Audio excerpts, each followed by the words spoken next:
छुट्टियों के दिन थे। मैं और मेरे कुछ दोस्त मिलकर डिसाइड करते हैं कि हम लोग इस बार मेरे नानी के यहाँ जाएंगे। तब मेरी उम्र कुछ 12 साल की थी। ये बात कुछ 20-21 साल पुरानी होगी। हम लोग बड़े ही खुश थे।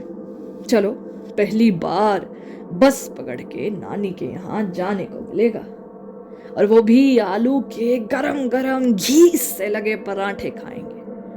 हम लोग खुशी के साथ वहां पर पहुंचे।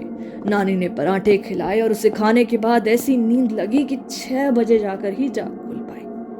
हम उठे, देखा नानी काम कर रही थी और मामी भी बाजार गई हुई थी। मैंने नानी से परमिशन मांगी और अपने दोस्तों को लेकर मामू के बेटे की साइकिल उठाई और पास वाले एक रिंकू की साइकिल उठाई और निकल गया अपने दोस्तों के साथ खेलने के लिए। रास्ते में पैसे थे, बॉल लिया, बैट लिया और खेलने लगे। ऐसे ही हम लोग खेल रहे थे कि अचानक एक बंजर सा मकान हमें दिखाई देता है। वो उस ग्राउंड के बिल्कुल पास ही में था और उसके सामने एक कंस्ट्रक्शन हाउस था। हम लोगों ने उस बंजर मकान की ओर देखा। वैसे ही आपस में बात करने लगे कि कभी वहां पर भी जाकर खेलेंगे और मजे करेंगे। तो ऐसे ही बात करते करते हम लोग अपना फिर से खेलने लगे और 7-7:30 बज गए। 8 बजने वाले थे तो सोचा मामू आ जाएंगे, उससे पहले ही घर निकल लेते हैं, क्योंकि अगर मामू आ गए और ऐसे देख लिया तो बहुत डांट पड़ेगी। इसलिए हम लोग फटाफट बॉल बैट उठा के जाने लगे। ये तभी अचानक मेरा दोस्त शंकर बॉल के साथ कैच कैच खेल रहा था और उसने बॉल को दूर जाकर फेंक दिया।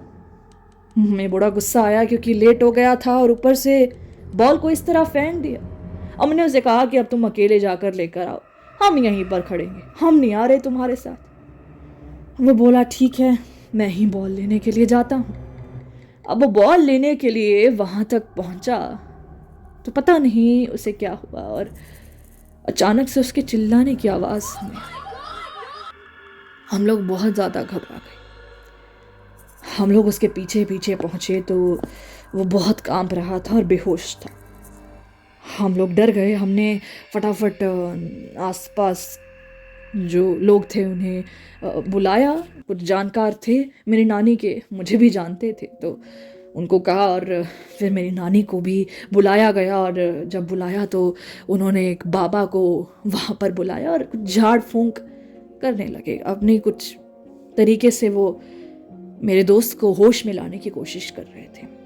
अब वो होश में तो आ गया, लेकिन अभी भी उसका जो बदन था वो तप रहा था और बहुत तेज बुखार उससे आया था। उसने बताया कि एक महिला वहां पर बहुत ही अजीब तरीके से बैठकर उसे घूरे जा रही थी और उसके हाथ में बॉल थी। और जब उसने बॉल मांगी तो न जाने उस महिला ने पता नहीं एक डरावने से तरीके से उसे यूं देखा कि वो डर गया और वहीं पर वो बेहोश हो गया। और उसके बाद उसे कुछ याद नहीं। हम लोग वहाँ पर थे लेकिन हमें कोई महिला दिखाई नहीं दी। खैर, हम लोगों ने इस बारे में नानी से पूछा तो नानी ने कहा कि तुम इस पर ध्यान मत दो, तुम इन बातों को छोड़ो और अब 2 दिन बाद यहाँ से चले जाना और वहाँ दोबारा खेलने मत जाना। हम लोग वापस आ गए। 4-5 साल यूं ही बीत गए। मेरे दिमाग से भी वो बात निकल गई थी। लेकिन अचानक दोबारा जब मैं अपनी माँ के साथ इस बार अपनी नानी के यहाँ आया तो देखा कि वही बंजर मकान रास्ते में पड़ता है। मैंने माँ से फिर से इस बार उस मकान का जिक्र किया और तब जाकर बात खुलकर आई। पता चला कि वहां पर एक महिला रहा करती थी जो बड़ी ही अकड़ू किस्म की इंसान थी। उसे ना लोगों के साथ बिल्कुल भी बात करना अच्छा नहीं लगता था और इसीलिए सब उससे दूर होने लगे। और जब दूर होने लगे तो एक दिन अचानक वो वहीं पड़े पड़े मर गई। किसी को पता तक ना चला। उसकी बॉडी गल गई थी और तब जाकर सबको उसके बारे में मालूम पड़ा। उसके बाद से उसकी आत्मा उसी घर में रहती है और वो अपने घर को ना कभी भी बेचने देना चाहती है और ना ही उसमें किसी को घुसने देती है। शायद तुम्हारे दोस्त ने उसी आत्मा को वहां देखा और वो घबरा गया।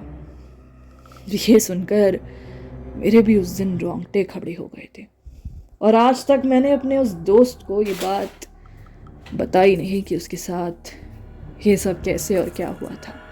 उसे तो यही लगता है कि उसने बस एक नॉर्मल इंसान को देखा था। उसे नहीं मालूम कि वो एक आत्मा से मुलाकात करके आया है।